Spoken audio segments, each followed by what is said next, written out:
Amb l'objectiu de que tots els xiquets tinguin les mateixes oportunitats, la clínica dental Dr. Senís ha ofert les seues portes fent un regal molt especial de Reis als menuts que menys recursos tenen. Adherida a la campanya Unidos contra la pobreza infantil de Save the Children, esta empresa els ha volgut fer revisions dentals gratuïtes.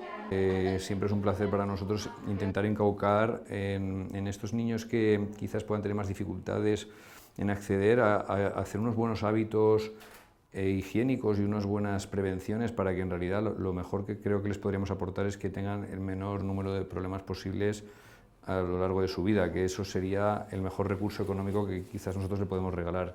I és que la salut bucodental és una de les coses que més es descuida quan els recursos econòmics comencen a faltar. A València, les xifres de pobresa infantil continuen espantant.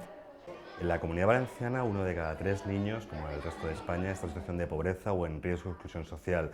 Una de las cosas que más afectan a su salud es la imposibilidad de acceder al dentista, acceder a una salud bucodental. Esto condiciona su desarrollo, les hace que tengan problemas posteriores, problemas que son difíciles de resolver. Una visita on també han pogut conèixer la clínica dental per dins, perdent-li la por, i on han rebut nombrosos consells. Para nosotros es una satisfacción el poder colaborar con Save the Children. Nos sirve para bastantes cosas, uno para concienciarnos de los problemas que pueden existir a nivel de los niños.